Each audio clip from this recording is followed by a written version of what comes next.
Howdy Hogan neighbors, what's going on? Phil Russert here. Sorry we're late. I was trying to get some stuff done. Anyway, there's not enough time in the day. So my apologies to our guest. As you know, every Tuesday we do a Philviews. It's a preview of the catalog and the solicitations we have in Philbo distribution. I have to say that our FOC, our first FOC for the July catalog ended yesterday.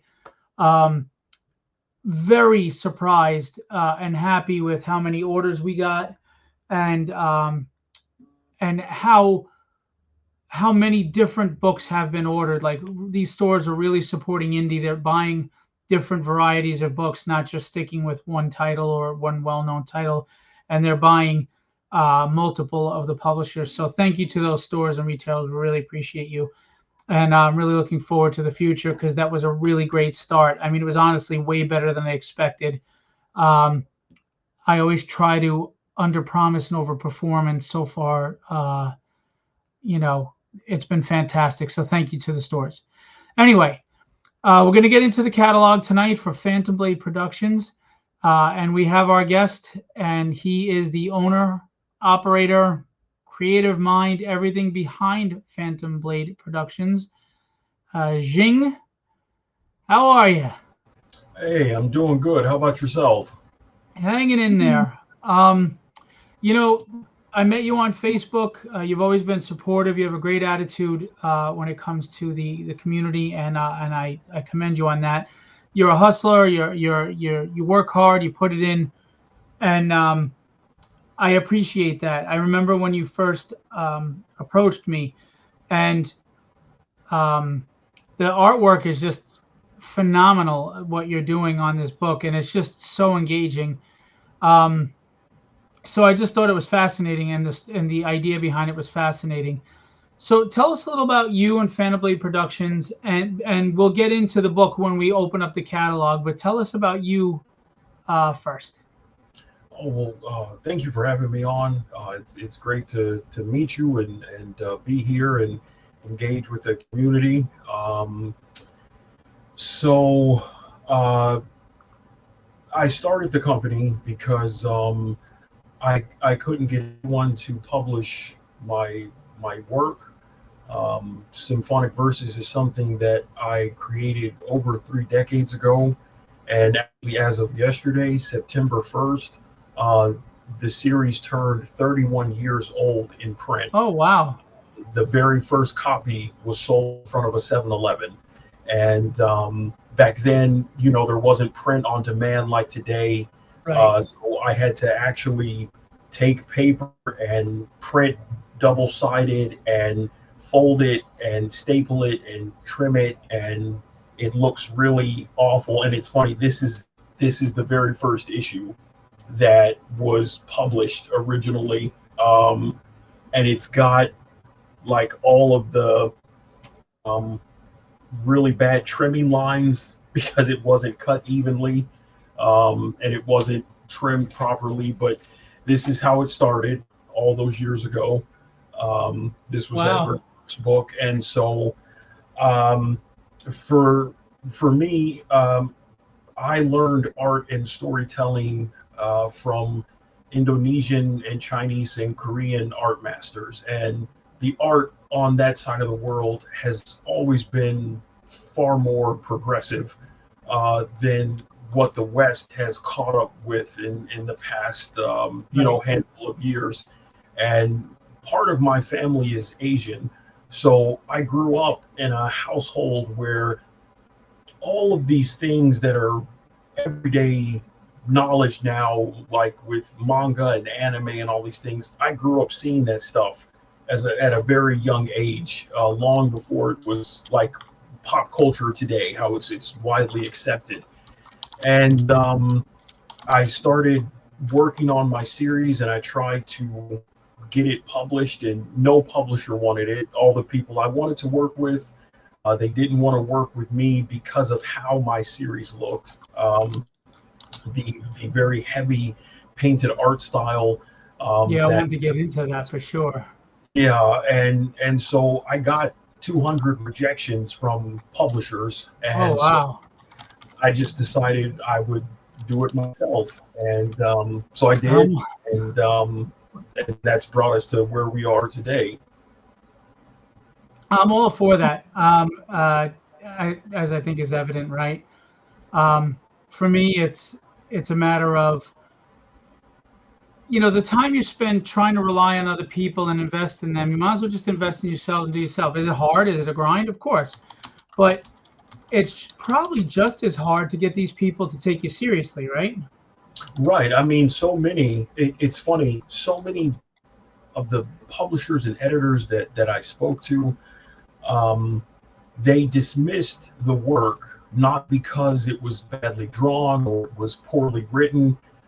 They actually have praised that part of it, but because of how it looks, they weren't willing to take a chance on that because what I do is much closer to like Hong Kong comics that you would see Right, in that wuxia style, but it's my own take on it with dark fantasy and all the things that kind of go on in the series. So um, I've just been I've just been doing it myself for all these years, and um, there have been some people who have thought it was AI, and of course that's nonsense because it's not, because it's looked this way for years. This is not anything that just happened 2 or 3 years ago. I mean, we're talking years of time since it has had this look and style. Yeah, it started black and white, but then it evolved into what it is today.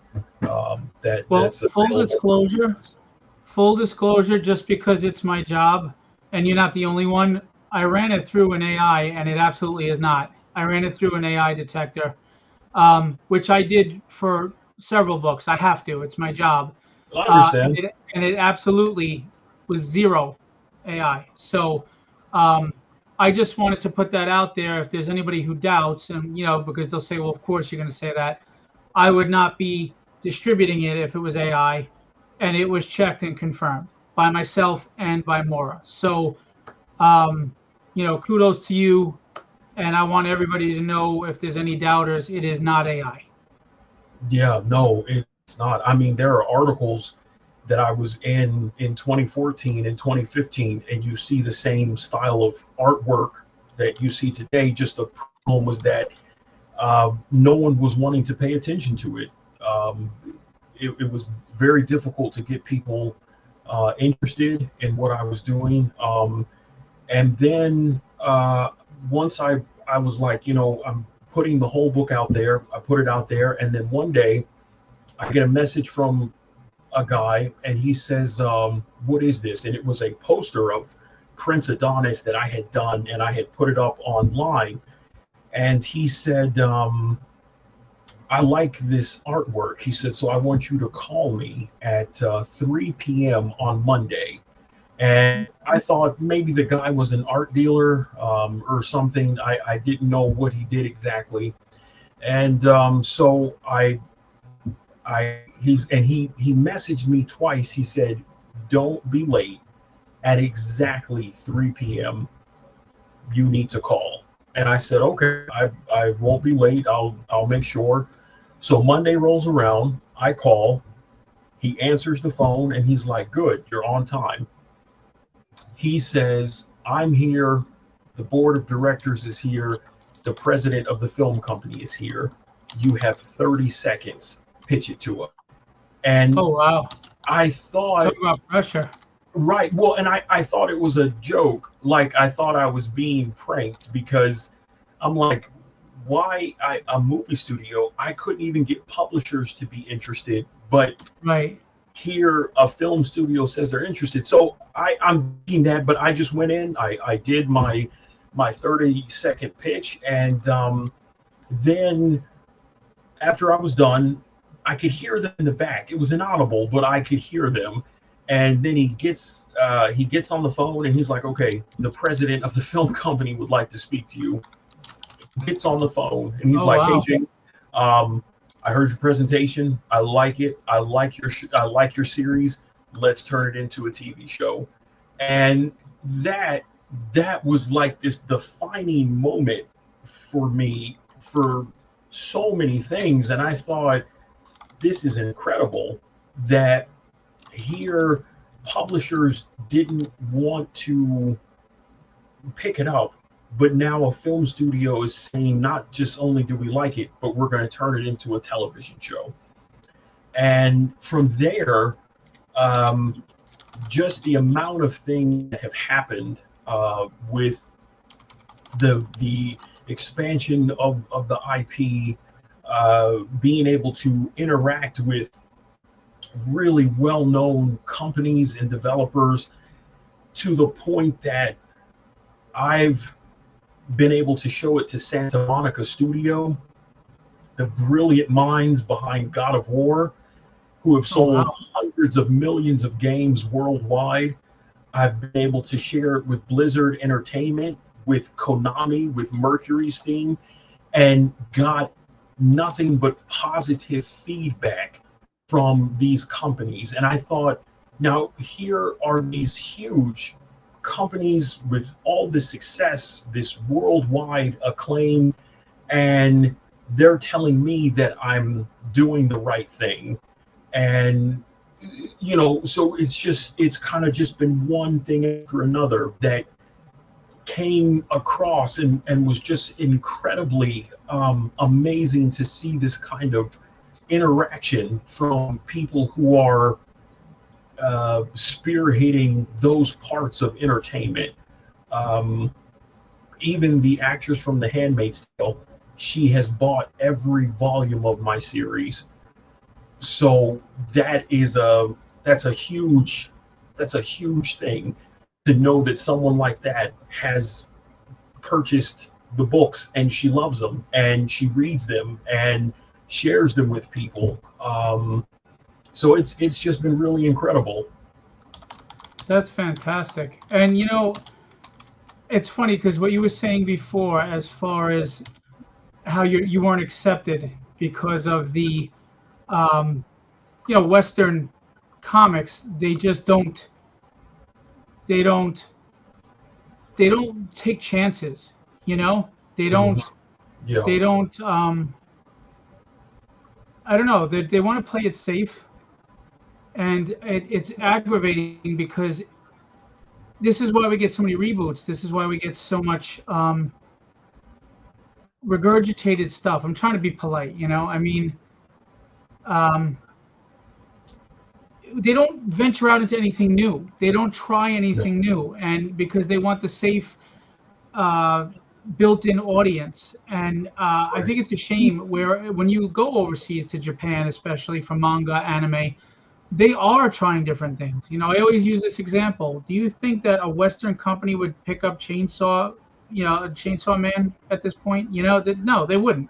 No, They wouldn't.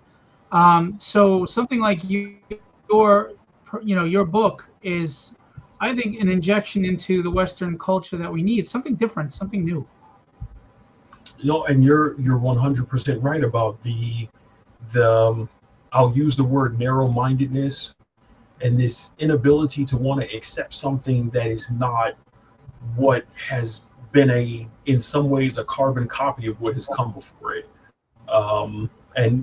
It's disappointing, but that's why it's good that more and more things come out that are not the standard status quo. It can be something completely new and completely different.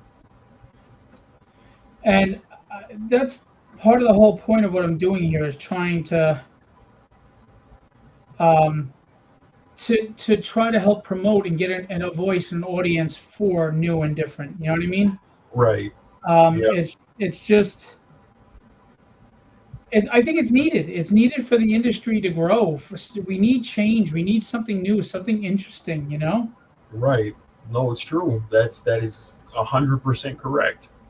It's got to be something different. I mean, even when I think about, like right now, we're producing the trailer for the anime, and I went to Japan to get artists that were experienced that way, and the lead artist worked on Final Fantasy 14, Oh for wow. at Square Enix, and you know, they they did the storyboarding and oversaw it. I wrote and directed the trailer. The network executives let me do that, but I was able to work with people who have that kind of experience, and so that again, and that speaks to the uniqueness and the quality of what I'm doing.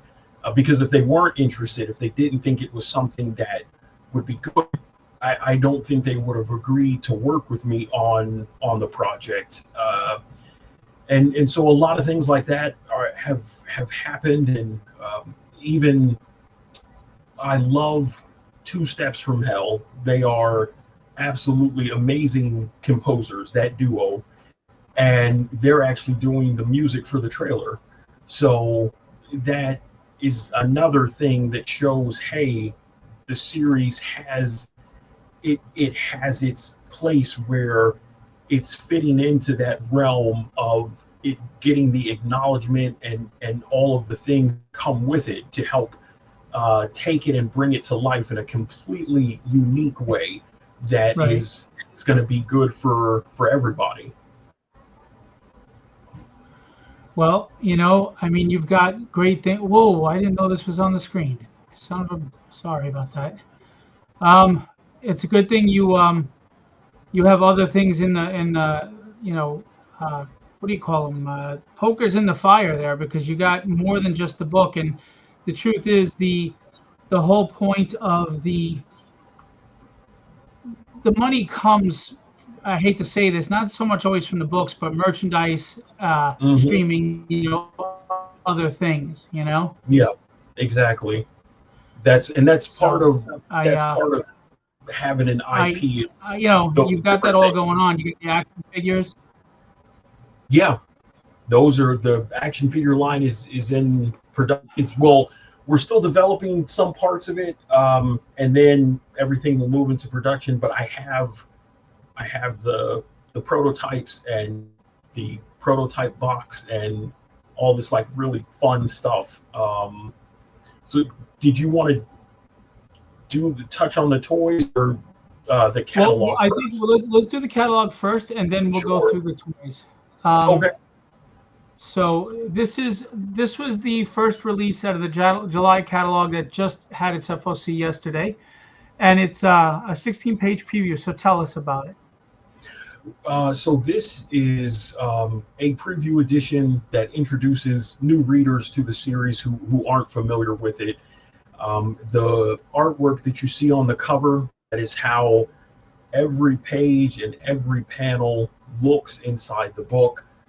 The main cover, it shows in the very front, that's the main character, Crown Prince Adonis, and he comes from a kingdom called the Noctum Imperium, and it's the greatest kingdom in the north, and of what's left of the other 12 kingdoms have been destroyed, and so his house has been standing for millennia of time. Above him, the larger female face, that is Princess Sappho Sawir Florentissima, and she is from the Glass Kingdom, which in their Elsion dialect it's called Glacius Gladiafios, but that's where she's from. To the left, that's one of the main villains, which is Empress Harpsichord, and she rules what's called the Crystallis Kingdom. And the woman with the red and black hair to the right, above Sapphoros, that's Countess Concerto Maestro, and she is actually Prince Adonis's mentor. So she's his, like Obi-Wan Kenobi to Anakin, his master, and she's a very skilled and powerful swordsman and warrior. And this introduction is just to show people a glimpse into what is going on in the story, what's happening in the world. And the story of Symphonic Verses takes place on a planet called Levi Samanos V. That's what their world is called. And the story is about Prince Adonis, and Sapphoros is the second main character, and share this rare ability that they can behold celestial light with their eyes. And Adonis, in the series, he sets out on this perilous journey as he has to make a choice not between right and wrong, but between evil and a greater evil. So the dichotomy that he's dealing with is, how do you make the right choice when you can only make wrong decisions? You're only using evil to make these kind of decisions that set these cataclysmic events into motion. And part of what's happening is their world has been at war for 800 years by an empire called the Counterthalian dynasty.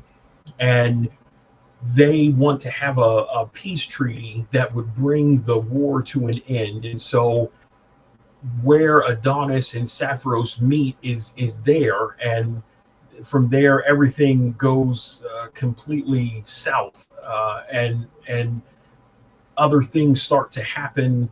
And in their world, there are these celestial swords of power that have been used for eons of time, that were granted by the divine dragons. They created the swords, and then they blessed the swords onto specific bloodlines. And Adonis's bloodline is the last one that has their celestial symphonic swords.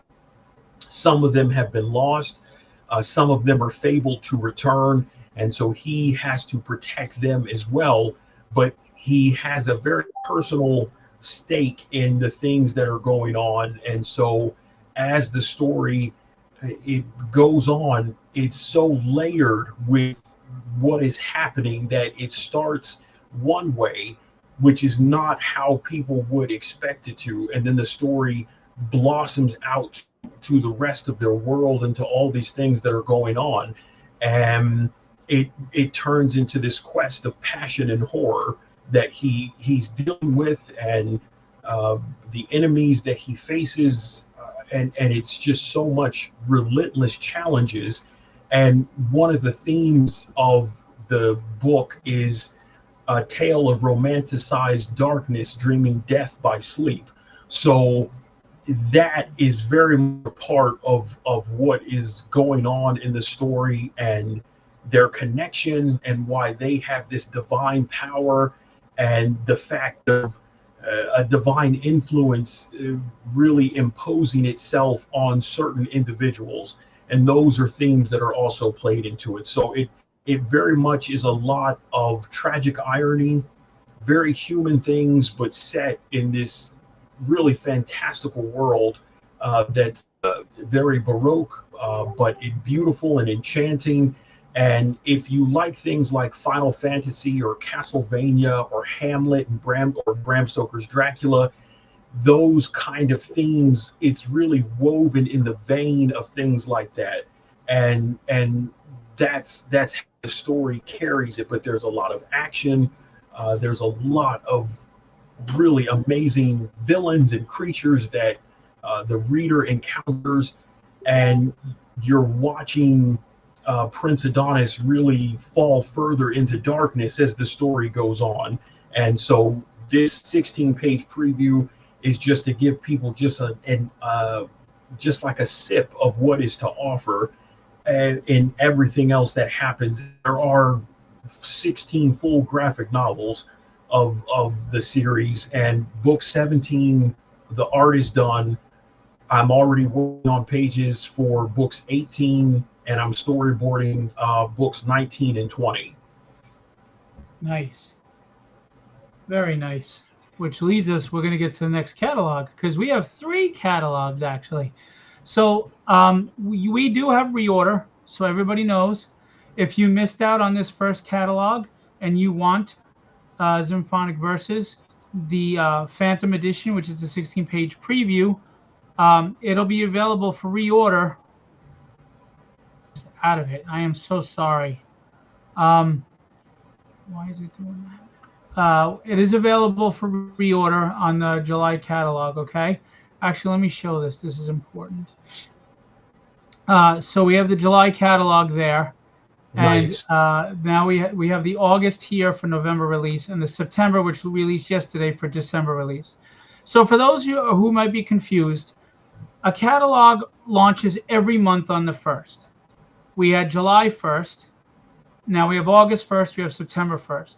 It's a 60-day order window, and then a month to get the books from the publishers, and then I ship them out. So in the third month, you get the books. So it's 3 months out all the time. So July is for release in October, 3 months out. All right, you have 2 month order window, it locks, then we get the books in October to deliver. August is for November, and September is for December. So as you see, the releases are every month, and the catalogs are every month. And we'll have 2 catalogs overlapping at all times. Right now, the 2 overlapping are August and September. So let's look at the August. Let's get down there to Phantom Blade. I mean, that says dark fantasy all over it, right? All right. And I do want to apologize to you, my guest, and to the audience. It's a very scrambled time trying to get the with the FOC and dealing with store orders and getting POs out. So I'm trying to multitask, and I do apologize to you, Jing, It's and to okay. the audience. All right, so look at It's that. That's just incredible. Wow. So tell us for the August solicitation. Tell us about this 50-page hardcover. so this is where the story starts, and in the synopsis, it explains how the Great Wars have ended, and everything's kind of already in despair and ruin, and it's about this dark lord who begins to recount the events that are known as symphonic verses, and it is 5,000 years in the past, and so this is where everything begins, and this is that first ripple that opens up what is going on in their world. And the covers are very they're very intentional in the way that I draw them and design them, and the way that they're put together. And there's actually now in each book, there's a section of lore that's written, and I mean I've got 30 plus years of lore that is written on this world, its cultures, its languages, down to different types of food and the kingdoms and bloodlines and all that stuff. But I include bits and pieces of it in every book. I will be releasing like a full world compendium that's called the Villarudium, and that's the word for history in their language. But the cover, it shows these 3 women, and there's this very Baroque design that is encasing them. And the logo for symphonic verses, it's an X and a V, but in between them, it has a music note, and that's to indicate the play on words for the title. A lot of it is very inspired by classical music. Symphonic verses, really, it's like a dark opera, essentially is what it is, that's being played out. And so it deals with that. It deals with time. And so what you're seeing is actually a representation of something that happened in their history, and how it plays into what is going to happen later on as the series continues forward. How do you come up with something so elaborate? My God! And then obviously you're so far along in your stories. I mean, um, it's just it's awesome to see the creative mind and what you can do. You know. Why? Well, thank you. I mean, I don't know. It's like this world is, it's like it's alive. I see it in my head. I can, and it's funny, their world, Levi Samanos V, that means to be under the influence of sleep, is really what that means, just in a plain sense. And so when people read it, it's like I want readers to feel like they're right between that realm where they're starting to fall asleep but they're not quite asleep, and that's where this world exists. That's where it thrives. And as for the design, and again, this is why it was rejected so much by the industry, is because it is not typical. But I'm very much a fan of the Baroque period, the High Baroque, and I love Gothic architecture. A lot of their world, if you look at places like Cologne in Germany or Castile in Spain, where they've got these beautiful Gothic architectures with these modern cityscapes that are surrounding it, their world is very similar to that in the way that it's designed. Everything is designed to match the way that it is. A lot of the design also is influenced by music. It's influenced by the characters, even the roses themselves. The roses represent the house of Latreculus, which is Adonis's house, which is made up of the house of Orchestrana and the house of Aller. And those two, with the house of Valentia, make up the house of Latreculus, which is his family's bloodline.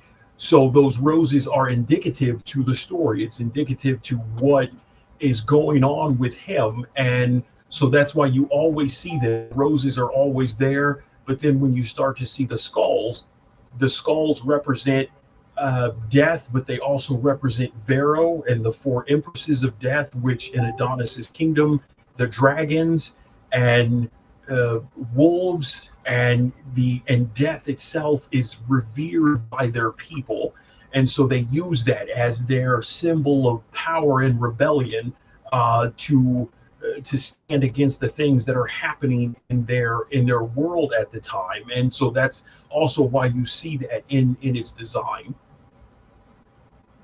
Very cool.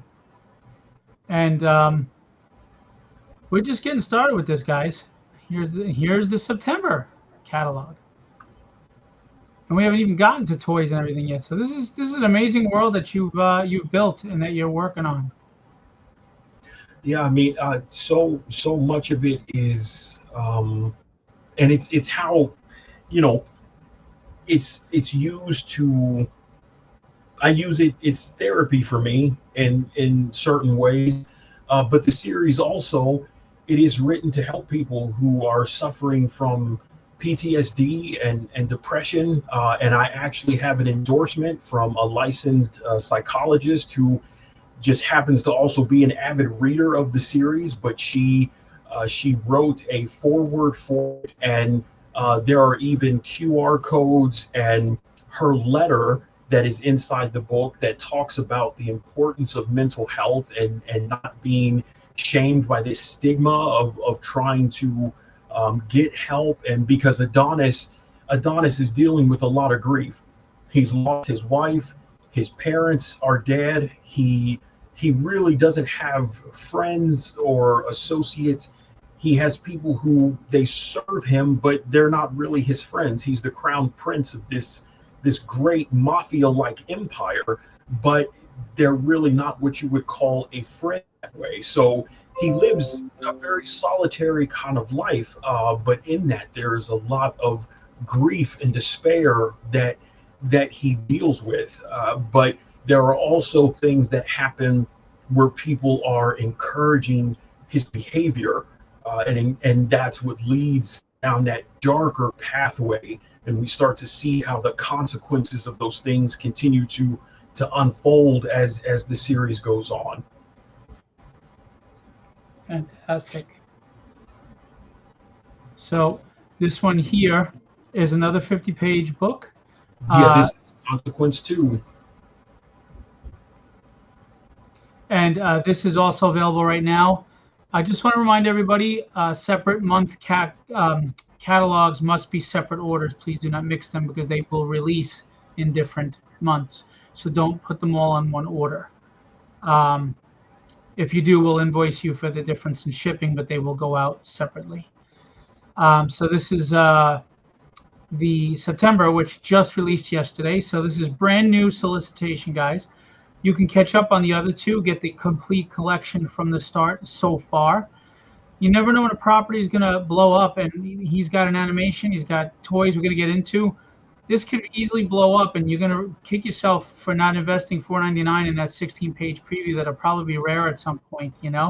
Um, so I always say hindsight is a you know what, and for a few bucks, I mean, the money we spend on cigarettes or alcohol or drugs or whatever, you know.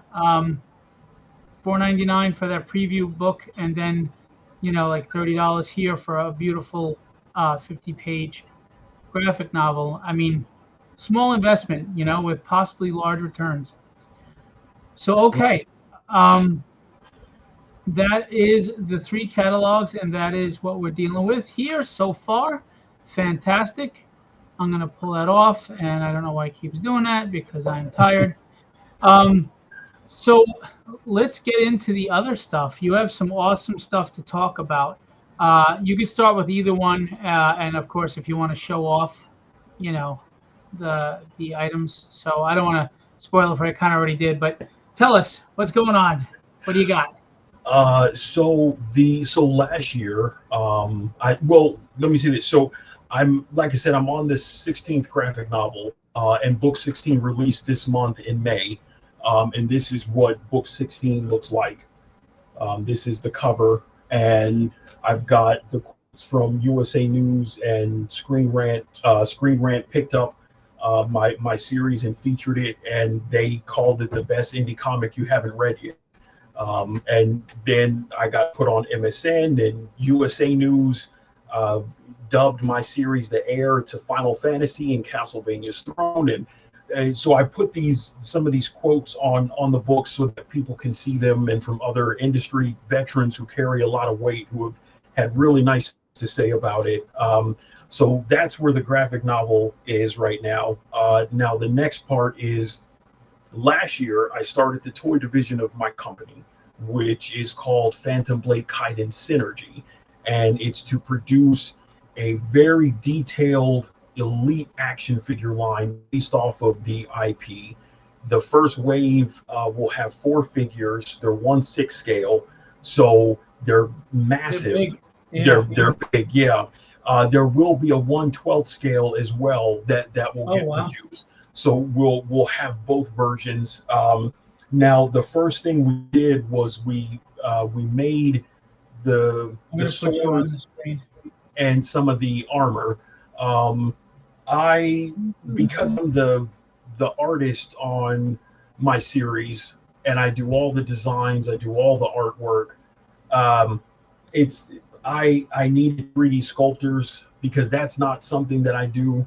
So the first thing that I wanted to do was find people to work with, and I did. I found some very talented 3D sculptors who, once I shared the project with them, they were very excited. They couldn't wait to be part of it, and so we started working on it, and it gave me a chance to show some of the designs of some of the characters that you would see typically later in the series, but it kind of gave me a chance to say, okay, I want to show some of this now, so that people can see some of these really neat things about it. So the first thing we produced was the armor, the shoulder armor of Prince Adonis, as he's the main character. So we split it in half. We split it in 2 parts at first, just to make sure we're getting all the details. And if you see this up close, the amount of details that are on it are absolutely spectacular. So these came out really well. It was to try to see, okay, we need to see how it will look, make sure we're getting the proper scale for everything. So those were the first things we made. After that, we started to make the swords. So the Prince Adonis action figure comes with 5 swords. One of them is a dual set. So these are the first ones. That's crazy. That were made. They look similar, but there are differences about each of them, and they're connected to what goes on in the story. So those were the first 2 we made.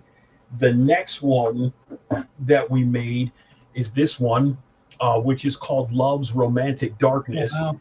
And it has 4 female faces on it, and of course those are the 4 Empresses of Death. from his empire that come from his bloodline. The next sword that we made is this one. It's called the Ensanguinine Surrexeron. And this is definitely one of my favorite ones. The difference with this one, there is a fifth face at the top, and there are all these really beautiful calvarias or skulls, and then these roses that are in the design, and they're woven into the way that the sword looks, and all the swords are sentient. They're alive. Now, not anyone can wield them. You have to have their permission to wield their great power.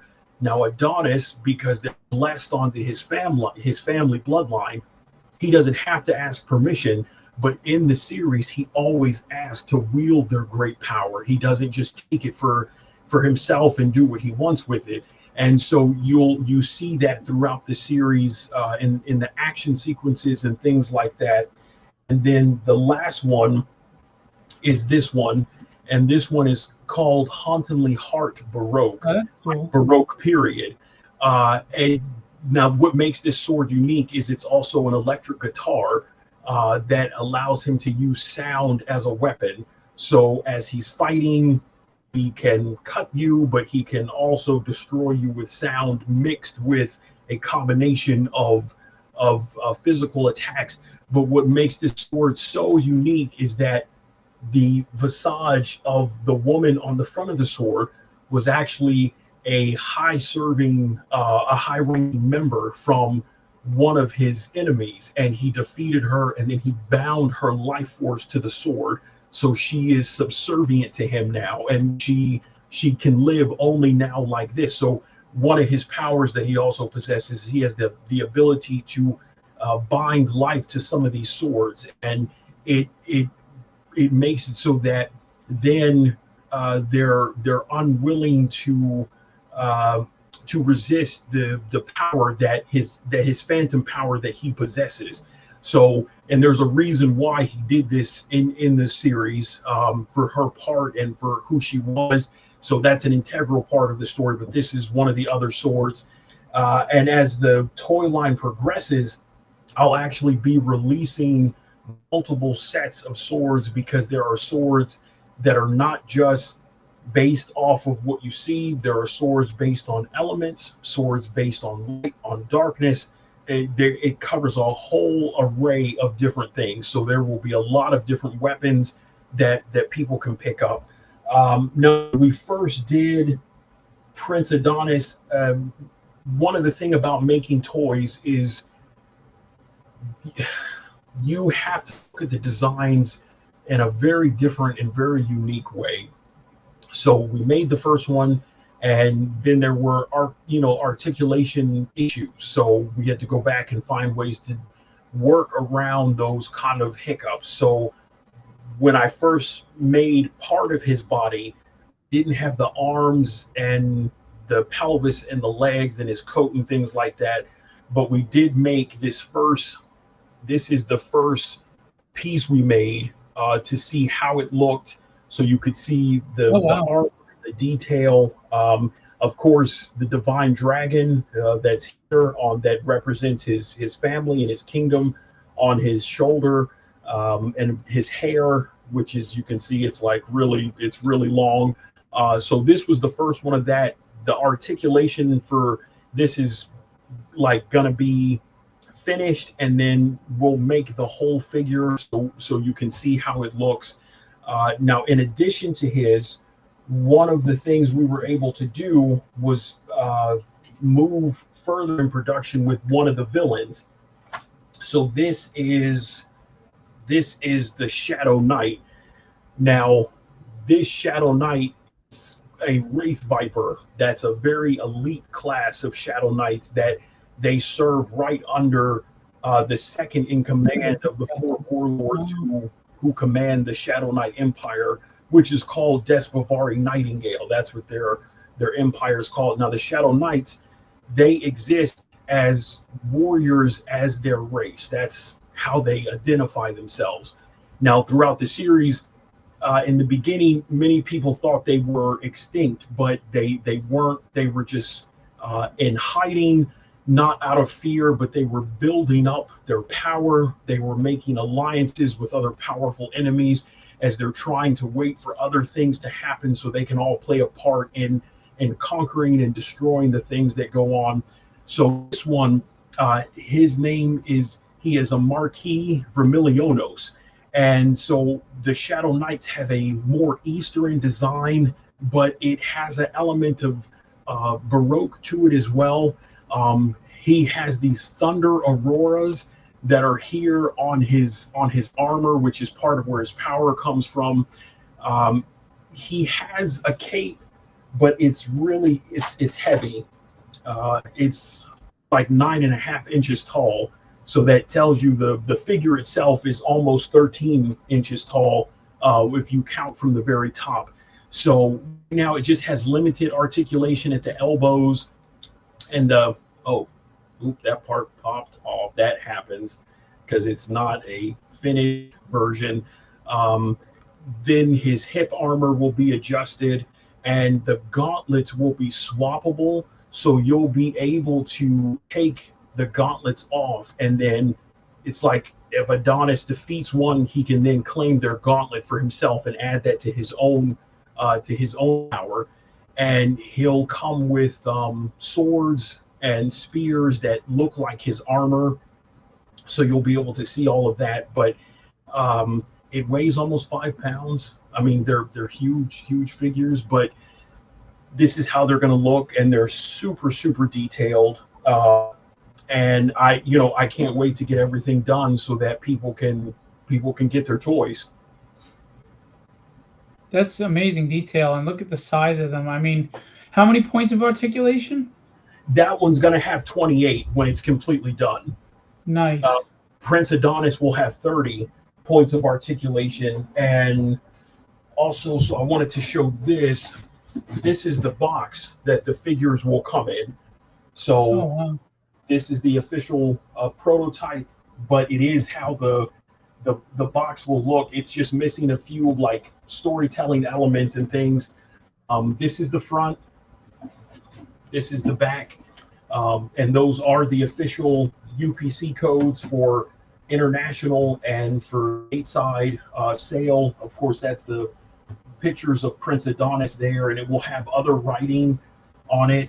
This is the synopsis that tells people what the series is about. So inside this box, there will be two boxes that are 12 by 12 by 5 stacked on top of each other. One box will hold the figure, the other box will hold the weapons and accessories and the other things that it comes with. So, but this is when people get their action figures, this is how it will come to them. That's insane. And that's for a single action figure? Yeah, that's just one. Wow. Do you know what the MSRP will be at this point or not yet? Yeah, so they're going to be $350 for the big collector editions. There will be a version that will be sold at Walmart that's $99. And then the 1/12 scale, once those come out, those will be like $39, $40 each, because they still are highly detailed. They're going to come with a lot of accessories. There's other stuff that Adonis comes with that I don't have it printed yet, just to see the mock-up of it, because we're waiting to do some more of that. But it will come with a lot other things. So this is just like the preview of what's being worked on, and then there will be one more villain and then one more main character for the first line. Very cool. Very impressive, man. I've wanted to do action figures for my IPs for a long time, and just the expense, the time, it's a lot. It is. I mean, it's a lot, and this isn't, I don't use any crowdfunding. This is just me, paying for this stuff out of pocket, and the cost is it's very, very high. And I encourage anyone who wants to make toys, make sure that first you really have your IP developed. Like, perfect example, if you look at He-Man, they made the toys, but then the lore came parallel with it. It wasn't all written up, right there. And then, of course, 40 some years later, the lore's expanded and it's still a thriving IP with toys and TV shows and comics. So really you need a really grounded base for your series. Make sure that the series is far enough along, and then just carefully start adding those things as you go, if you're able to, and really show why the IP is unique that way. With my series, there were so many setbacks and all the rejections and all the things that just didn't work with people that I wanted to work with. But then once I just did it myself and just put it out there, uh, you know, these things started happening that I never thought would happen. And I didn't set out to have TV shows and the toys. And I just wanted to tell my story. And I thought, well, if at least maybe one person likes it, that's good enough. I can accept that. But before you working with me with like real distribution, I couldn't get into Diamond. They, Diamond rejected it because they said they couldn't compare it to anything that's on the market. So that's why they said no.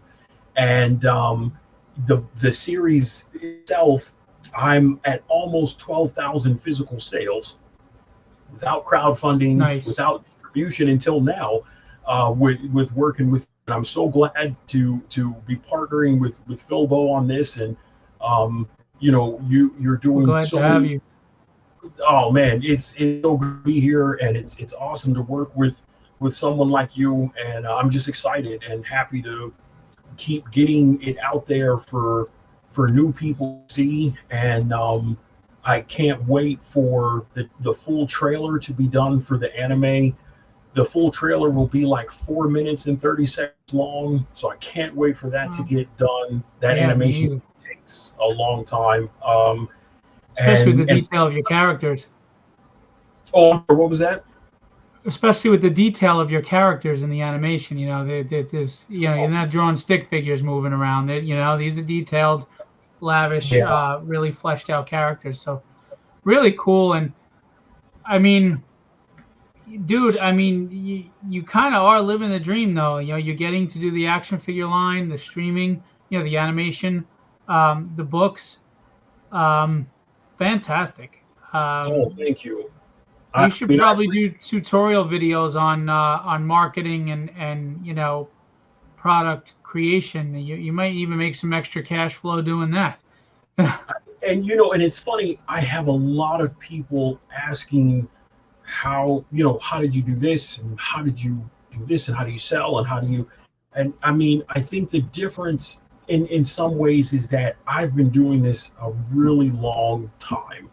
For 31 years, I've been printing and selling my series without all of the things, and a lot of people who maybe are newer to comics years ago, before social media, before the internet of today, all those things, most independent comics that weren't connected to a larger publisher or done by someone who was already established, they didn't go very far. They typically would go maybe two, maybe three issues, and then it would kind of die off. The image revolution that changed a lot of things, but the difference was that these were guys who already had established connections, and they worked on bigger two properties, so they had weight with them already. But for a lot of people back then, it just wasn't like that. In old school comics, it was kind of like old school wrestling, where you either were related to someone who was in, or you knew someone who was in, and that's what helped you get in that way. It is still kind of like that today, but with social media, with so many different publishers, it's very different than how it was, 30 years ago. It's a very different thing. And it's like, every day, it's like I started here. This is where it started, and this is where it's at right now. So it just is this is a literal, this is where it began. This is where it's at, and that's where I try to help creators to understand. Don't don't try to come at this like, oh, I have all of this stuff and I'm going to do this and my family said it's great. You can't you can't count that you can't count that way. You have to Right. be able to have people not connected to you or to anything that you've done to be able to look at it objectively and say, hey, I like that. Hey, I don't like this. And that gives you a chance to keep reworking it. I sometimes see many creators who, and it's not everybody, it's just some, they'll put a book out because they want it out. And we all understand that. But then they come back and they say, well, I've got to redo the story and I've got to change this and I've got to do this and make this better. And so that's the value of taking your time. Um, it's just, that's just the nature of it. There are no shortcuts, but there aren't really secrets either. It's just hard work, just endless amounts of hard work. And every day I have to work on something, whether it's scripts or marketing or stuff with the toy line. And I already wear, like yourself, with what you're doing with your own publishing company, with now Philvo Distribution, you wear so many hats, and I wear so many hats already for so many things. But this is what allows us to do it, to have that commitment. And you got to kind of have that, like, you have to have that resolve that's unbreakable, because Yep. there are setbacks, the disappointments, I mean, there are people who won't support you. There are so many things that happen, and if you're doing it to try to get people to like you or get people to see you a certain way or whatever the case may be, that's not going to work. You have to just put it to work, and every day you just have to put it out there. Just stay humble, keep your head down, do the work, and just make sure you're putting one foot in front of the other. And that's really how it's done.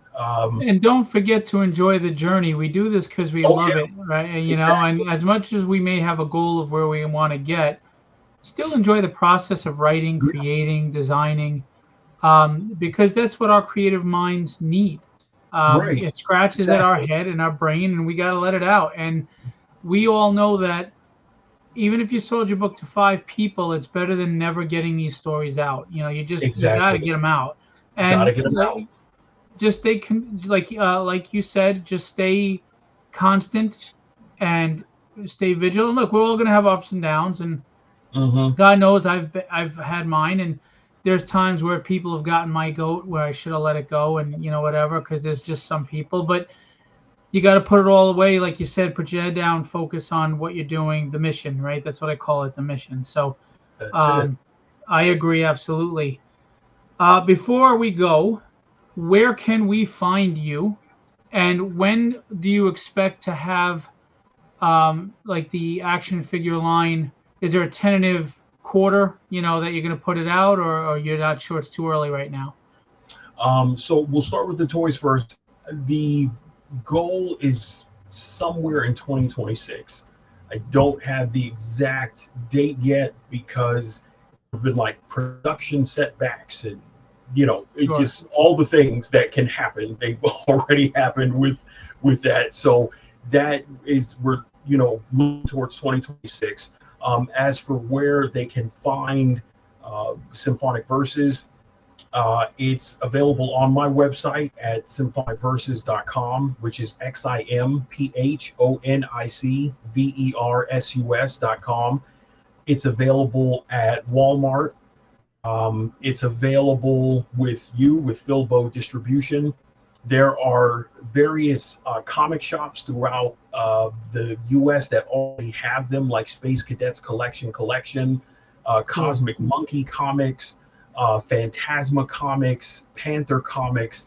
So there are various online retailers that have them. Some are listed on eBay, and then beyond that, sometimes people just message me and they say I want to get this, and They can pay through PayPal or Venmo, however they'd like to do that. It is available in Reading Glass bookstores, which are on the East Coast, so they can be purchased there as well. They actually just put them in there, and then it will be in the international market in about, I think, in about 10 days or 12 days. It will be over in the Philippines. So that part was stuff that I was already working on, that now is taking effect that way for bookstores over there. And there's a social media, just Instagram, Facebook, X or Twitter, whatever people still want to call it. And I'm on all of those at Symphonic Verses, at Phantom Blade Productions.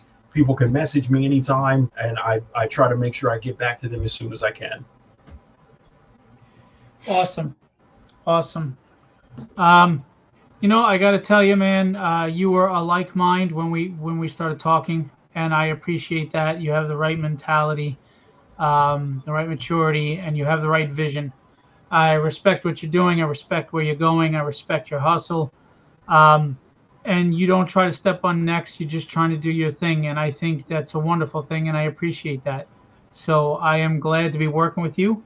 I hope Oh, that we can same. get you in many stores across the world. As you know, we are global at this point. Hmm. And Yeah. I'm excited for you. You know, Oh, thank you. I don't see anybody as my competition. If you're getting there and you're doing the animation, and you're getting the toys, I'm rooting for you 1,000%, man, and I'm excited for you. And I think we should all be that way. Um, and pick it up, guys. Symphonic Verses. Go check it out if you want dark fantasy. You want something that is different and visually stunning and just really creative and you immerse into this world. If you want something that provides so many different things between action, adventure to romance to, you know, um, the more psychological area of things, this has everything. So, and the books, as you can see, are packaged beautifully. And just get ready, buy the books and read them so you can get familiar with the characters. So when those toys come out and you buy them, you know exactly who you're holding in your hand.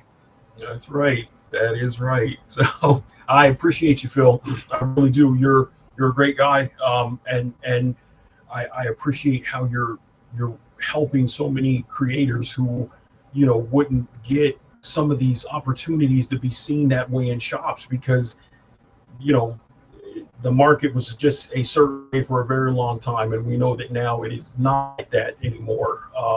Because some of the powers that be, they are not quite the powers that be anymore. So um, this is it's a opportunity that all people should be able to get and not be gate kept, and that's what I really appreciate about what you're doing. And it's wonderful. And like you, I total respect and appreciation for what you do, and you're a good guy. You really are, and that's what I appreciate. And I like to work with people who are honest and who aren't trying to use people to get something out of it, because we've all encountered people like that, and it's awful. And at a Yeah, certain point, you're able to, after it happens once, you're able to see it, and then you're right. just like, yeah, no, this is not going to work because we know what they're trying to do. But Filbo is it's a such a great environment for creators, and I'm excited to be here, and anything that my brand can do to help shed light on Filbo distribution, that's what I want to happen, so that more people can get seen and more people can get opportunities to do the things that they want to do, so that everyone can just have fun, and that's what it's about. Yeah, I mean, we just want to do what we love and Yeah, succeed at it. And I really mean this when I say this. I want to make money with you, not off of you. right. Oh, I And I think 100% and I understand. think if people just took that mentality, we would all probably be at some level of success. It wouldn't be equal, but through across the board. But I think most of us would be thriving if we had that mentality. Yeah. So I appreciate your kind words. I'm just trying to be part of the solution. Um, and I don't know if I am or not, but I'm certainly trying, and Oh, we'll go well, from you there. are. You are. It is evident. It's clearly evident, and the fact that so many people, so many shops, so many orders coming in for titles that these some of these stores maybe wouldn't have seen if not for you I taking have to that be step. honest with you. I was very pleasantly surprised with some of the orders of some of the, like, most people did pretty good. Hmm. Some people did fantastic, and I was really pleasantly surprised to see, like, Charlie McKelvey, is that how you pronounce his name, with his Zion Comics Spiders store Yeah. and everything, did very well. Nice. Dren Productions does very well, obviously. They did very well. A lot of people did, and Tragedy did pretty well too, actually. And Good. I forgot to promote Tragedy for so long because I was trying to do the distribution. So I was pleasantly surprised. So yeah, it just, it's a grind. I knew going in that I was going to face uphill battles because I'm new. I'm not relying on um, any established companies. I don't have the backing or the investors. I don't have a big name, over my title or anything. Which, I'm not saying it's a bad thing if you do. I'm saying I just don't have it. So I knew going in, I'm fighting the big guys. Right. I'm David and they're Goliath, and I like those odds. Yeah. Give me my Same. slingshot. I'm okay. I'm a fighting Irishman. I'm not perfect. I make my mistakes. Sometimes I do something stupid, or I lose my cool, or I'm too honest. But the one thing I could tell you is you may not like what comes out of my mouth, but you can trust it. And I really feel a certain level of responsibility that I probably shouldn't, but of trying to take the publishers to higher places if I can. And to all the publishers like yourself that recognize I'm new and you're growing with me, and that this is a process, I do appreciate that maturity and that understanding, and that you're investing in me as much as I'm investing in you, because that's really what it should be about. And I'm really excited for the future. You get nervous, you worry. Am I going to make a fool of myself? Although I don't really worry about making a fool of myself. I worry more about wasting my time at this point. I'm old, I'm tired, and I You and me worry. both, brother. Yeah, and I'm like, I don't want to waste your time. I don't want to waste my time. I don't want to waste the time that I could be spending with my family. Right. So I want this to succeed for everyone. Everyone. I sent out the POs today, and I was probably more disappointed that I couldn't get thousands of books sold right out of the gate, but we had hundreds sold out of the gate. So, Right. I mean, it's a good start. It's a good start. Yeah. And I'm Very very much honest with so. people. Hundreds of books past five, over five digits in sales. So we did well, and that is a great deal because of the retailers that were invested in us and wanted to Right. work with us and continue to. And things blew up in ways I didn't expect. Not only did I not expect we have like 534 signups now. I didn't Okay. expect that. I didn't expect the sales numbers to be what they were. I didn't expect to get the publicity that I have. I mean, whether it's the haters or the lovers, I'm getting talked about by a lot of people, which is Right. important. Um, and sometimes you learn more about the people that are hating on you, how maybe you're doing the right thing than, than the people that Exactly. tell you you're doing the right thing. Yeah. Oh, Um, absolutely.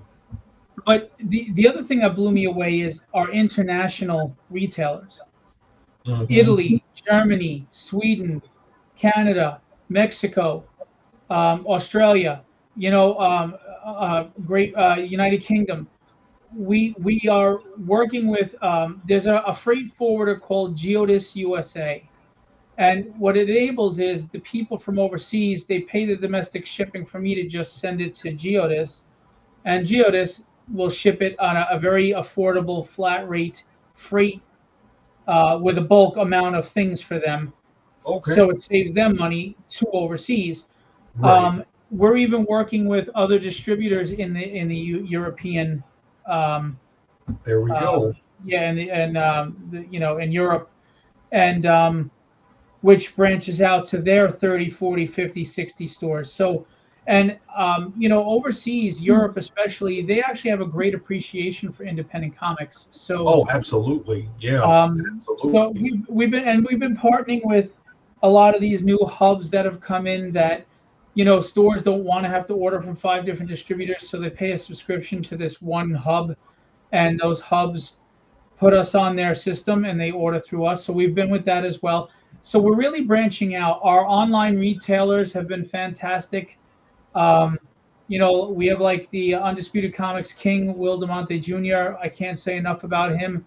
Um, he has been awesome in supporting us. He was our first order. Nice. He ordered a lot. If your store, for whatever reason, isn't up to working with Philbo for whatever their reasons may be, okay, but reach out to Undisputed Comics King Will DeMonte Jr. or some of the retailers we work with. You can reach out to me, and they will be happy to take the order form that we have on our website and take your orders. Um, Go. there are so many outlets now, to get the books that we would, of course, love to work with all retailers. We would hope that they come around and come on board. But we understand if they don't think it's a business model for them, we respect that. That's fine. Um, but there are other means. Then there are other ways to go. We would Yeah. hope we hope to work with everyone because we want everybody to succeed. I want all retailers to succeed. Even the retailers, there's only been a small handful that have maybe not been agreeable with me. I want them to succeed too. I want comics to succeed. This Yeah. isn't about any personal things with me.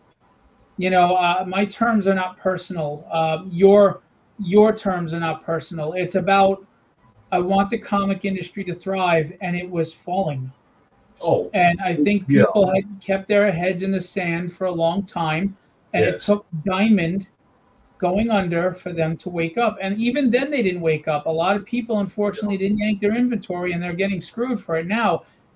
There are still people, with Diamond solicitations. I don't really know what's going on with that. I know there's a Diamond 2.0 or something now. It's a little confusing to me. But so I just want everybody to thrive. Even if I don't want you to break bread with me, I want you to have food on your table. Right. I mean, that's the thing, and that's where again the maturity of it comes in. That it's not personal, it's business. And it's like, I remember the executives at the film studio, they told me something one day. They said, Jing, trust me, all these companies that didn't want to give your book a chance, when they see your TV show, they will be the first ones lined up wanting to work with Right. you, and you'll have the voice to say yes or no. And so my thing is, it's not one of these things where it's like, oh, yeah, I'm doing stuff and now it's all in your face. No, no, no. I I there are people I tried to work with. They didn't want to work with me. Okay, it just is what it is. But the fact that without them, it has done all of the things that it has done. I mean, you know, it It just the fuels thing, you. It motivates you. right? It really does. It motivates you just to keep going. I mean, how many independent series can say they've got Santa Monica Studio praising their work, actresses and actors from big TV shows buying their books. And it's not because it's like, oh, it's me. No, it's because they believe in it. At the end of the day, it would always be my series, but it takes other people to believe in it to make it something more. Sure. And so at the end of the day, it's just like, if people want to work with us, great. If they don't, okay. But we're going to keep doing what we have to do, and we just keep going forward, and that's just what it is. Man, the good thing too is I've met a lot of like-minded people that have wanted to work with me that feel the same way I did about the industry and how things were going, and they're hungry and they're willing to work, and they're just as motivated. And that's a good thing because you are what you surround yourself with. And if you surround yourself with toxic people, then you're just gonna have a toxic life. Oh I yeah. mean, I'll be the first to tell you, I unfortunately sometimes nowhere near what it used to be, but once in a while, I probably react to something I shouldn't. Because it just it gets to you that people have to be that way. Like I don't care what people say about me. I don't care what they think about me. I don't care. It's the intent that bothers me. You know what I mean? It's like You know, if you call me fat old white man, whatever. I don't get mad at that. It's just what I would be upset with is why would you want to? Why right. life is hard as it is. Why are we going at each other? So um but I'm very happy with how we've started out. I'm very pleasantly surprised. I'm a pessimist at heart. I expect the worst. Um, and I posted about this. I don't know how to enjoy victories, even little ones. And my Oh wife yeah. can tell me about it all the time. I'm very hard on myself, my expectations, and I'm very hard on results. I can Hard on myself appreciate for that. others. Um, and even now, this was a big success. This first catalog. I mean, it really was. Yeah. I'm not the type of person that spends any energy in trying to appear to be more than I am because I find that to be ridiculous because most people will see that anyway, and that's wasted energy for me. I'm just genuinely honest about where I'm at. If I tell you, I'll tell you if it didn't go well. I would be like, yeah, orders were kind of crappy. We're hoping to pick them up. I'll be honest, but they Right. were good. They were really good, and they were Yeah. solid. And um, I was really surprised, and I'm grateful. And it makes me excited for the future, and that maybe I am doing something right here. Maybe Yeah. this is Well, this you is you are. It's funny, a thing that I live by, say Parvis Magna. It's small, great things come from small beginnings, and that is very much a truth. So it's all it often takes is just that one opportunity to right. start this kind of, a ripple isn't self-contained. It spreads out, it makes But waves that ripple started with a pebble. with a pebble. There we go. So it has Yeah. to it has to start somewhere, and then it turns into what it needs to be, and that's just what it is. So I think it's great. I'm excited to be working with you, and I'm glad to see creators getting those chances, and getting opportunities for people to see what they do, and that this that era of the narrow-minded. I went to a comic shop once, and I was trying to see if they'd be interested in my series, and the guy was like, this is what he said: "Are you in Diamond?" I said, "No, we only buy if we get from Diamond." And Right. now, unfortunately, where is that shop? It's gone. Most comic shops, like Obi-Wan said about the Jedi, they're all but extinct. So there are many that have unfortunately gone away because they got caught in this web that Diamond left, and everyone just accepted it instead of someone saying, wait, there has to be another way to do this. And here we are, and here you are, and we're all, on this completely different path to be different from that. Well, change is difficult for people. You get Yeah, used to something 20, 30 years of a system. So I get, and it's scary times. I do understand the retailers, who are right, afraid of the change or maybe they don't see the benefit of the change. And that's fine. It's my job to show them that it's worth it. That's my job. right. And I have no problems with criticisms or anything. I just got upset about a hit piece that was put out. The intentions weren't good because it was someone from a marketing firm that recruits publishers for Lunar. So that was Yeah, that's a that low was blow. that was an intentional low blow. That Yeah, wasn't there was no honest criticism in that at all. And I yeah. knew what was going on and I should have ignored it and let it go. But man, It don't happens. bullshit me. Don't Yeah, bullshit me. Don't it, act it like happens. don't act like you care about what's going on here. You were trying to get rid of what you thought was possibly competition, and that's good because then they're taking me seriously. Because if Right. you think I'm some sort of threat, that means you're taking me seriously. So, Oh and that's yeah. fine. Yeah, I mean that's and again, like you, I get that there are plenty of things. It's like water on a duck's back, but sometimes there are little I should have things, let it go though. I should have let it go. He got me. I should have let it go. That's it, on me. That's and on me. it, I'm a grown man. I take ownership. I should have just ignored it and let it go, like I but it did with someone happens. else. But I mean, brother, we're human. We're flawed. We make yeah, mistakes. but it's funny because society is weird because if you did me wrong and I speak up for myself about it, I look bad. Yeah. Oh yeah. Yeah. Isn't that crazy? Isn't that crazy that there's a culture? There is a culture that Yeah. says, "Oh, you spoke up about how these people treated you. Why? Oh, you must be. Oh, what's wrong with you? Oh, what's?" And it's like I perfect example. A few years ago, I was going to do this interview in this magazine, and the editor and like a few of the other people were like, okay, send us your information. We got to just verify facts, blah blah blah. I'm like, of course.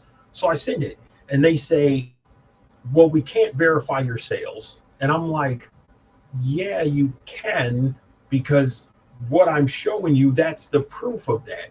Well, Right. no, no, no, we can't verify it. Your story, as we said, the guy completely made he made a post about me and about it, and was like, oh, there's too many holes in this story and people trying to blah, blah, blah. See, what And is I'm the like, reason for that? right. What's the reason? Yet on being on MSN, being on Screen Rant, being on Fox News, guess what?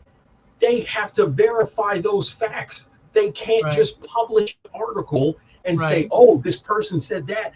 I have to show them the proof. Here is the proof that allows it to then be published in a national, article But that way. but even So more but even more for me, it's he can't prove that you're lying either. So why the hell would you put that post out there? Now, if he caught you lying and he knew for a fact right, you were lying and you want to call that, out dishonesty, fine. exactly. But he That's had one no thing. proof that you were lying, and he's disparaging your reputation and your business and your livelihood Yeah. for what? For what? Because and the funny thing is, it's like, yeah, and I even mentioned to him, I said, do you know how many comic shops I've sold books to? And he was like, well, no, I don't. And I'm like, dude, I could give you a list. You could contact them and they'll tell you, oh yeah, we've sold hundreds of his books. We've got them in stock. But it was just like they felt the need to try to make it seem and minimize like it's something that it wasn't. And then on top of that, I have all of my I have my sales receipts from customers from the website, and you can download it as like a docs file. It just write like you can, like it's on lined paper. They were like, well, we need to see that. And I'm like, well, I'm not going to show customers private information. That I will not show, because that's totally goes against Right. their privacy. I'm like, no, I'm not going to do that. But again, like you said, he couldn't disprove it. But instead of trying to verify the facts that Right. actually back it up, he's just like, oh no, you're a liar. Oh, it's not Right. true. Oh, it's and I don't know what the point of it was. And the funny thing is that now that magazine is dead. Like it's not even around anymore. And I don't say funny like haha, but the irony of it is it's just like, Right. and not that me being in it would have made some difference on it, but it's like what you were doing, it clearly it didn't pan out, and the way maybe you were treating people or doing things, whatever the case may be, now it's gone. So that stuff happens, but that's why we just keep going, and we don't worry about them. Dude, I agree with you, and like I said, I was really good at like letting things go, not letting people get me. This one guy just got me because he just anyway. But on the positive note, the first catalog was a success. Yes. And I'm looking forward to the next one and going from there. Um, I also have some announcements coming up. Like we just announced, Nexus is in our catalog. That I is saw that. mine. Excellent. And we have Excellent. obviously Billy Tucci is going to be putting out more She stuff through us, and Marat Michaels Nice. right for the Sinner. And we have Antarctic Press and Zenoscope, and we have Devil's Due, and we have Heavy Metal. Um, but I also have two really good announcements to make very soon. Nice. I'm just waiting on the contracts, and Can't wait. they're, Can't wait. they're guaranteed. They're guaranteed to be in. Um, Another really well-known independent is signing on with us that That's has a series fantastic. that has been known for a long time.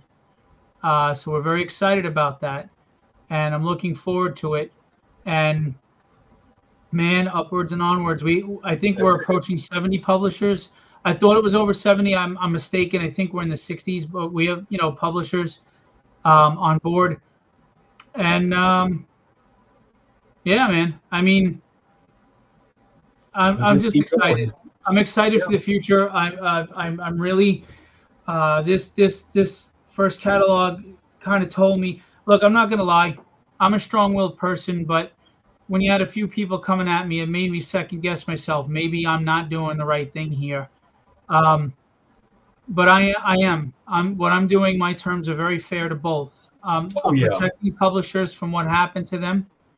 I'm protecting myself, and I'm being fair to retailers. And I am being fair to retailers. I mean, if we sell a book Absolutely. for $4.99 and they get a 40% discount, yes, they spend $3 on the book, but that's a $1.99 markup. Now, if you calculate the shipping, again, we only do one shipping per month so that we save them. You probably have to throw in 50 cents on each book, depending on the order, unless it's small. Right. 25 to 50 cents. Is it a large profit margin? No, but they'll be making about $1.50 per book or so. That's not unfair. I mean, because the publishers are lucky if they're making 10 cents, 20 cents, Yeah. So I don't think it's unfair. And yeah, if you buy 10 or more of a title, we can work on getting you 50% discount. We can do things like that. We can work on Right. that stuff. But there is no retailer that doesn't do bulk pricing. I mean, even printers, right? The more you print, the price of the book goes down. That's just the way it Exactly. goes. You Yep. can't you can't order 4 books from me and think you're going to get 50% off. I mean, if you order the same amount of books from Lunar, you're getting 35%. So I'm actually doing 5% better than Lunar for the Yep. comparably to the orders. Now, if you wanted to buy $1,000 worth a week, which is $4,000 worth of comics from me a month, I'm happy to give you 50% off. Yeah, I mean, okay, let's go. You know, but I mean, again, we have to be reasonable. We have to be fair across the board. Some people are concerned about the net 30 I'm asking for because I'm prepay. I understand, I do, but let's look at the two scenarios. What is a more likely scenario, and which scenario actually happened? I spent all this time and money and stress and lack of sleep to develop a distribution system. And I have my own publishing company in this distribution system. And I'm going to not deliver your books and steal a couple $1,000 or $10,000 or $12,000 and then ruin my publishing company forever, ruin Right. my distribution company, become a pariah in the industry, have retailers, publishers, and fans wanting to kill me anytime they see me. I couldn't show my face anywhere again. Is that a likely scenario that I did all this to grift for like $10,000 or $12,000? No. Yeah. But Exactly. we're independents, and some of the stores that are not wanting to do the prepay are telling me, they have said to me, you need us, we don't need you. So if they're going to say that to me, why would I have confidence that you're going to pay your invoice? I mean, Right. they want a net 60. So you get the product, and then I have to spend extra time and money keeping track of everybody and invoicing you 60 days later, hoping that you'll pay me. I'm Right. not a venture capitalist, and I'm not a loan shark, and I'm not here to chase people. And how many millions in unpaid invoices helped tank Diamond? And that hurt Diamond when they lost the big publishers. Well, I don't have big publishers to fall on. you get your 40,000, your $10,000 bill from Lunar, and your $5,000 or $10,000 bill from Penguin Random House, and then you get your $500 bill from me. Who do you think is going to the wayside if you didn't have a good month? Exactly. Me. Yeah. And I can't take that risk because you're telling me we're back of the catalog and you won't order a lot, but I'm supposed to trust you, give you bulk pricing, and trust you with the net 60. I'm sorry, you can trust me with the net 30. There's no way I'm not delivering, and I'm going to pack these books beautifully. I Right. have to. It's my Yeah. reputation. It's the publishers on the line. It's my business. I didn't look if I was making millions, I could understand you thinking maybe I could grift this one time, make millions, and walk away. I'm not making millions, guys. I'm not grifting for 5 digits. That's just stupid. I mean, it's stupid, especially when I have a publishing company that's doing well and I want it to get even better. Why would I do this? And that's Right. the whole point. I'm invested in it as much as you are as Phantom Blade Productions because Philbo Publishing is in this catalog. Exactly. I'm just invested in you as a publisher. Yeah. But that's the part where people they they think, oh well, this person will do this, or I expect things to be this certain way. And really, truth be told, often people who say those things or do those things are the ones who do that themselves Thank you. to other people. Thieves think everybody's a thief. Right. Liars think everybody lies. There we And go. I'm not saying that, I'm not saying that all the retailers that think I'm going to steal from them are thieves themselves, but it does make you wonder why would you think I'm going to steal from you, but Right. you don't want to trust me with a net 30 when you have the leverage, but you want me to trust you with a net 60 when you have the leverage. Right. It's I It need to doesn't I make need to sense. balance this out. I need to balance Yeah. this out. And the other Yeah. thing is if I do a net 60, the publishers aren't getting paid for 60 days or quarterly. You guys can't survive on that. You need to get paid once I get the books. Right. So I just think this system is very fair for everyone. Now, I am working on finding printers to get our print costs down so I can give a better percentage because I'd like to, but realistically, we can't right now.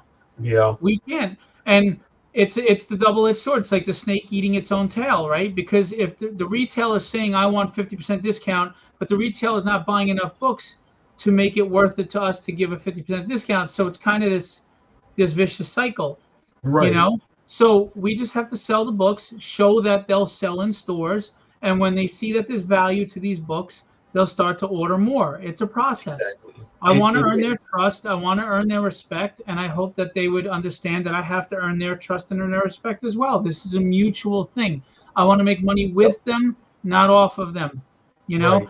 and it Exactly. seems like some of them are taking my terms personally, like it's some attack on retailers. No, of course not. No. No. No, I'm trying to be That's as not fair what to it is. everybody as possible. And if I Exactly. promise you, if we can get our print costs down to, I mean, like I found a printer that's 70 cents a book, but the problem is it's overseas shipping. It's very expensive. Takes Yeah. 6 to 8 weeks to get here. Yeah. And then if you have to do variant covers, they charge 250 a plate change. So that washes out the 70-cent book. It Yeah. doesn't work. Now, if I could get us, down in the lower, a dollar and change or less than a dollar, then we can start giving a 50% discount. I'd love to, but at the same time, should you get a 50% discount if you're only ordering 4 books? I'm not demanding a minimum on anybody. You Right. know, Lunar demands a minimum or you don't get a break. Well, Right. But see, and yet that's the hand they still continue right. to trust, even though it's secretly taking part away from them. It's telling them we'll give you this, but you're not getting that fairness in exchange for it, and Well, that's the problem. and I'm not here to disparage any other company. I mean, unfortunately, one of a small indie uh, distribution that just started recently was disparaging about me publicly. I don't know why. I've never said anything bad about them, but anyway, um, the thing about Lunar is with their comic book discount services, they are actually competing against retailers, and Yeah. retailers are okay with that, but they're mad at me for a Yeah. prepaid. right, for prepay. It's And make it again, make sense. Just make it make sense. it's like, what's the benefit of sabotaging yourself? Right. What good does it do? I'm sorry, excuse me, for any of us to go through all of this, all of these things, just to say, oh, I did all of this just to get over on a few people. What's the Right. point of that? Where Right. where There's does way that too much energy for low right? return. I mean, It's like, no, this doesn't make sense. I didn't spend 31 years doing right. this so that I could, oh, let me just, take advantage of why? That doesn't even make sense. Yeah, What grifters are going to put the least amount of work into making the most amount of profit. We're working too damn hard for this to be a grift. exactly? Too And much goes into everything for this to be oh, we want to self-sabotage. What is the point of that? and Where and does the benefit come? and it's funny because some people may look at this and say, Phil, why are you talking about this? You're the CEO of a company. Just stay quiet about. Because honestly, because they are issues that have to be addressed. I'm not Yeah, here to fight or disparage anyone. I'm not here to have a war of attrition. I'm yeah, just addressing, like, if someone's coming at me with accusations or attacks and saying this is why I'm bad for the industry and destructive, I'm going to explain to you why you're wrong. And that's it. yeah, That's all it is. It's not personal for me. I don't have to like you, but I'm not going to make it personal if I don't either. I just, all right, I don't like you. So what? But you said this, and this is why that's not factually correct because of this, right. this, and this. There If we we're going to go. make comparisons to Lunar, you can't. I'm nowhere near on Lunar's scale. I'm nowhere near on Lunar's level. Lunar is Goliath, and I'm David. You can't make that comparison. It's just a silly comparison to make. You can't. If you want to compare me, it would make more sense to compare me to Massive. Massive is a new independent distributor working under Lunar, so they Right, still have the backing of a big name, but they're at least more on my level with getting the smaller publishers. So then make your comparisons there. You know, right. um, I'm not charging you to put anything in the catalog. Which is also a plus because that, I mean, I reached out to Massive when they opened it up. I submitted, they weren't interested. No one ever got back to me about my series, and it's just I'm used to the industry not being interested in what I do, just for some odd reason. But that's that's what I appreciate about what you're doing, is that you don't use that same mindset when it comes to creators, but at the same time, for all these companies that didn't want to believe, that didn't want to support me, I just look back at where things are at and I can say, hey, but I'm doing things with my IP Right. that most people may not ever get a chance to do. Right. And so it's kind of like, well, they you know they don't have to give me the chance, they don't want to work with me, okay, that's fine. But how many of them are getting press on MSN and Screen Rant and Right. Fox and CEO Weekly and being on the front of Google's search engine Well, twice? the problem is most people don't have foresight. They're all Yeah, based on hindsight. right. Um, so it's like you said, when you become big, they're all going to be coming around looking for you. Hey, buddy, what's going on? We'd love to work with you. But no one wanted to help build you up. Exactly. And that's just, I don't know if that's just human nature or just business nature. It happens in all industries. And part of me understands it and part of me doesn't. Um, because sometimes those risks you take are monumental. Look, a smart businessman isn't going to make huge risks, but you take small ones, you take medium ones. Like when you're investing in Exactly. the market, when you invest in the market, you might actually put your money in a high risk for a short term, right? Yeah, But you always have something in a low risk sitting there simmering, and you have there we something in a go. mid risk making you some money, There we go. right? That's business. but a lot of the, like, whether it's Hollywood or the comic industry, they don't want to take those risks. I mean, why do you think they keep race swapping or gender swapping Superman, etc.? It's for no other reason than to create a new character is a lot of investment in money and time. Yeah. Creating the miniseries, getting the fan base going. So Yep. it's easier to just steal the mythos and the fan base of Superman, you Right. know? So we'll make a gay Superman, we'll make a black Superman, we'll make an Asian Superman.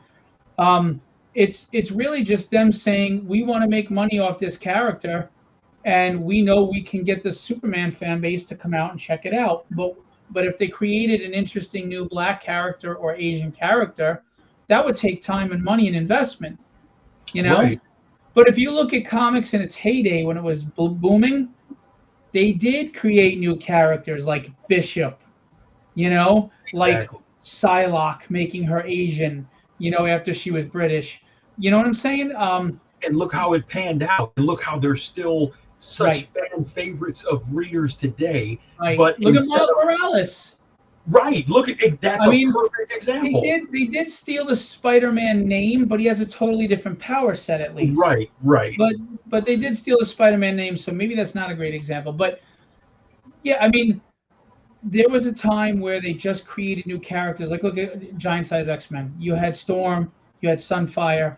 They were Mhm. international. They had all different races and Yeah, genders, men and women, and and it went over well because they created new exciting characters. yeah. Um, Instead of making Falcon Captain America so that you can get the Captain America fan base, I would have loved to have seen you really develop Falcon. He was a good Right. character Yeah. on his Let own. him really build up his character, really build up what Yeah, makes him unique and they expand don't want on to spend that his money right. They don't want to take the time to and do that. time. Exactly. Yeah. So they just, it's easy to make a carbon copy and just change it slightly and then still use that established fan base to prop it up. So it's true. I think he's asking about your symphonic verses. Oh yeah, there. I do have a YouTube channel, Symphonic Verses, and then there are no. That's the thing about my series. Most people have digital books. There are no digital versions of Symphonic Verses. None. They are only physical, and I keep it like that for a reason. I don't want to spoil the surprise when someone opens it and that experience they get when they first dive Nice. into that world. So I may show, as you've seen where I've tagged you online, like snippets, panels of certain Right. things, but I never just show full pages. I don't do that.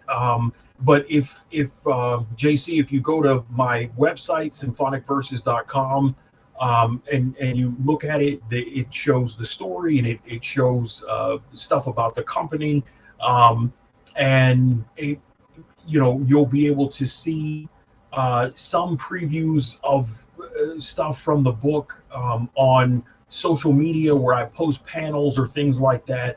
But I like to keep that experience for the reader really fresh, and I feel like who am I to take that away from them by just plastering it everywhere online for people to see?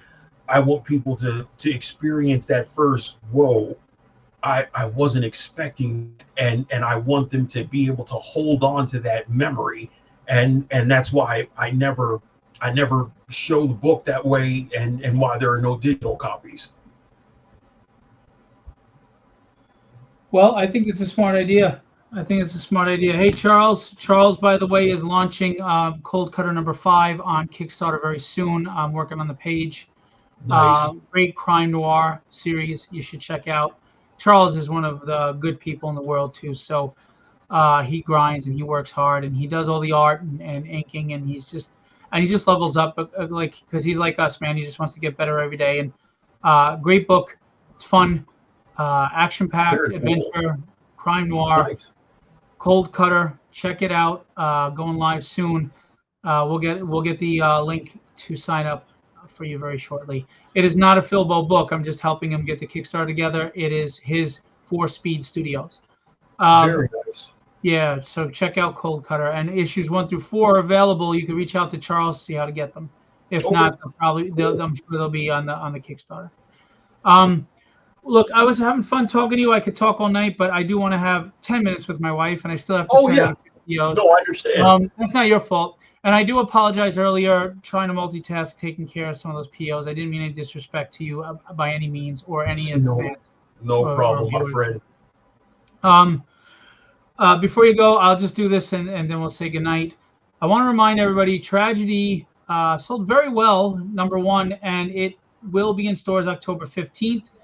And I will be doing store signings at All Star Comics in Lindenhurst and Fourth World Comics. I think it's considered Hop Hog or Smithtown. Um, I will be sitting with a very, very star-studded panel. Obviously, I'm the nobody, but we've got Will Spertasio, one of the founding Yep. fathers of Image, Image. Yep. created Bishop, did the X-Men, did X Factor, um, created Wetworks. I mean, his work on X Factor is some of the greatest work ever in comics, in my opinion. Yeah. Alex Sinclair, who's most known for being the colorist for Jim Lee, who's obviously colored a lot of other people like Ivan Reis for Superman and everything. He's considered one of the greatest colorists to ever color a page. We have Chris Sotomayor, who is also, in my opinion, a very underrated colorist. He's probably been on 60% of your collection. He has colored everybody, including Wills. He covered the Bill Sienkiewicz cover that we will have available that day too. Um, Nice. and he does the interiors on my book, the colors. And Chris Hyung Sung Lee, who I can say I knew when, who has been doing X Factor and other Marvel and DC books, and he's a phenomenal talent. He did the Hulk 181 homage. Um, and then there's little old me. We will have signature series witnesses there. We will take CGC, not just for Tragedy, but anything you bring. Wills will sign, and Alex and Chris will sign books that you bring, um, but they will be charging. They did say to me though, Will said I think it's $50 if you want him to sign a CGC book, but if it's Mm, Tragedy, he cuts it in half to $25, which I can't thank him enough. Him and Joe very have been cool. awesome. So if you buy the Wills cover, you buy Tragedy, he'll cut his price in half for the CGC signing. I think Wills is going to have some sketchbooks there too to buy if you like his art.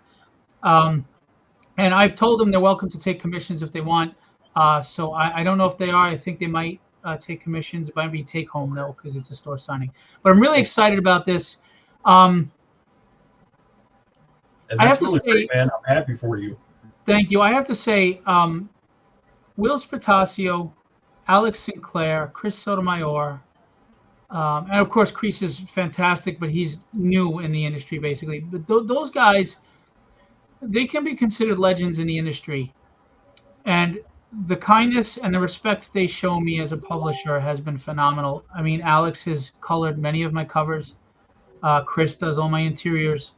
They work with me. They've been very respectful and kind, and they're staying 4 days after New York Comic Con to do this signing with me.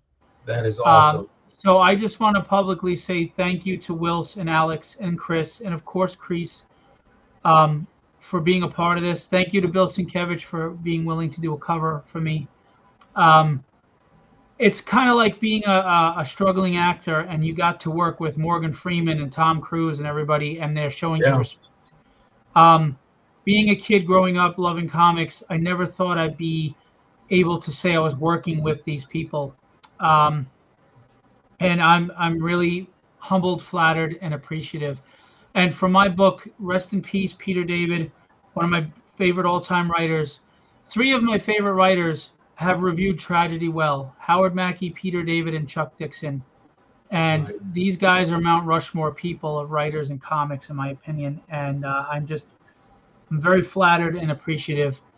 So don't take my word for how good Tragedy is. Take theirs. And come Well, on and out to the signing. it's a great series. I'm super happy for you and what you're doing and everything that's just going on. It's fantastic. Thank you. And I just want to remind everybody, Tragedy is out. Sorry, hang on. We have Night from Philviews Publishing, Guido Martinez. It's a really good urban fantasy tale mixing superheroes and fantasy in an urban setting. It's fun, action packed, great rogues gallery, great characters. It's a really good book. Please check out Night Number One, which is now on reorder, and Tragedy Number One, which is on reorder with the issues that I just mentioned. And we have the Ian Churchill cover as well, which is actually my all-time biggest seller. And there's the Bill Sienkiewicz cover, colored by Chris Sotomayor. So please come on out and check out these books at the signing. And then the August catalog, we have Tragedy 2, which is live now, covered by Ricardo Silva, colored by Chris Sotomayor. This is my second highest selling cover of all time. That is Chance Wolfe. He inked Spawn for Todd McFarlane and a bunch of image books. Nice. He worked That's a with great Jim image. Lee and all them. Yeah, it's a great. It's nice. It screams nice. I love it. It was amazing. And then we've got the homage to Hulk 340 by Todd McFarlane by Geraldo Borges, who's on Nightwing, and he's done Thunderbolts and Dick Tracy and so many other stuff, so many other Very things. cool. And then we have the Tyler Kirkham cover. You all know Tyler Kirkham, famous cover artist. He also did interiors for Ultimate X-Men and other books. So we got the Tyler Kirkham cover. And that's it. And then, of course, lastly, in our latest catalog, we have Night Issue 2, continuing the series. Guys, this is a really good book. Don't sleep on this. Guido's an excellent writer. The artwork is phenomenal, and the story is fun. So please check this out. Don't sleep on it. Give it a shot. It's a great superhero tale. And it's one of those tales where the good guys get their asses handed to them sometimes. And I love that because that's the best guy to root for. Yeah, exactly. And then we have issue 3 of Tragedy is now live. And this is a cover by Kevin Stewart. Thank you to Kevin. Can't say enough about him. Phenomenal book. Cover. And then we have tied for second most sold covers by Mike DeBalfo, who's going to be at New York Comic Con, who draws women like nobody's business. I really love that. And I love the contrast of the hues, like blue with reds and oranges. Yeah. They kind of they chase one another that way. So that's such a great contrast with that. I really like that. That's excellent. Thank you. Yeah, February Ferdianas, the colorist, did a phenomenal job on that cover. And just so you know, the end of issue 1 shocked the hell out of everybody, and issue 2 has people pleasantly annoyed. You're like, I can't believe you did that. And issue 3 just really keeps going. I'm very proud of this series and my writing, and I hope you are too. And don't forget, we've got some Symphonic versus Consequence live in the newest catalog, and we have them in the other catalogs. We have the other books. Okay, so please check them out. Don't sleep on our books, guys. I'm telling you, the future is in indie. Fresh, new stories. Exactly. Okay? And writing for the sake of writing. Passion for storytelling. No corporate agenda, no shareholder agenda, no political or socio-political agenda. We just want you to enjoy escaping the world for a little while. That's it. Having said that, Philbo Distribution is not going anywhere. We are only going to get stronger from here. Philbo Publishing is not going where. And Phantom Blade Productions is about to make waves in ways you didn't know. Action figures, animation, graphic novels. Let's do this. All good things coming, and once I can announce the streaming platform, I'll be able to announce that. So, but I showed you the 10 seconds of animation that I could show from the trailer. You didn't. Oh, I thought I showed you. You said you were going to. You didn't send it to me. Oh my! I will send it to you. I am sorry. I need to see that, dude. I thought I sent it. I'm so I sorry. Need to see that. Yeah. I will send it to you. I'll send it to you so you can yes, see please. That snippet of it. But yeah, I mean, just amazing things on the horizon, and I'm just grateful, and I'm excited to be here, and looking forward to just we just keep going forward and upward and on to better things. Yeah, man, I appreciate what you do. I appreciate how you do it. All right, man. Oh, thanks, brother. Continue being a shining light, my friend. No, I appreciate you, brother. I really do. I hope to break bread with you one day at a con or something. Oh, definitely. Yeah, and we're not far. Like I said, I'm in South Jersey, so it's not far from New Yeah, we should York. definitely meet up one day. Absolutely. Absolutely. Yeah, that sounds great, my friend. You have a good night and You too. to the future. To the future, brother. You take care. You too. All right. Bye. Phantom Blade Productions, guys. Symphonic Verses. Beautifully illustrated book. Different tale. Very engaging. Go check it out. It's live with Philviews distribution right now. I want everybody to know, please don't think that I'm focused on the negative. I'm just talking about the issues that are impacting because we want people to understand that they're mistaken. Give us a chance. It's worth it. Okay. We've had 534 signups, I believe, now. We did really well in the first catalog, and we're just continuing to grow. I just saw we had 2 more signups during the live stream. So let's do this, guys. For comics, for the industry, for creatives, for retailers, for the love and passion we share for this medium. Let's do it. All right. I'm going to leave you with what I always leave you with. Be legendary and have fun storming the castle.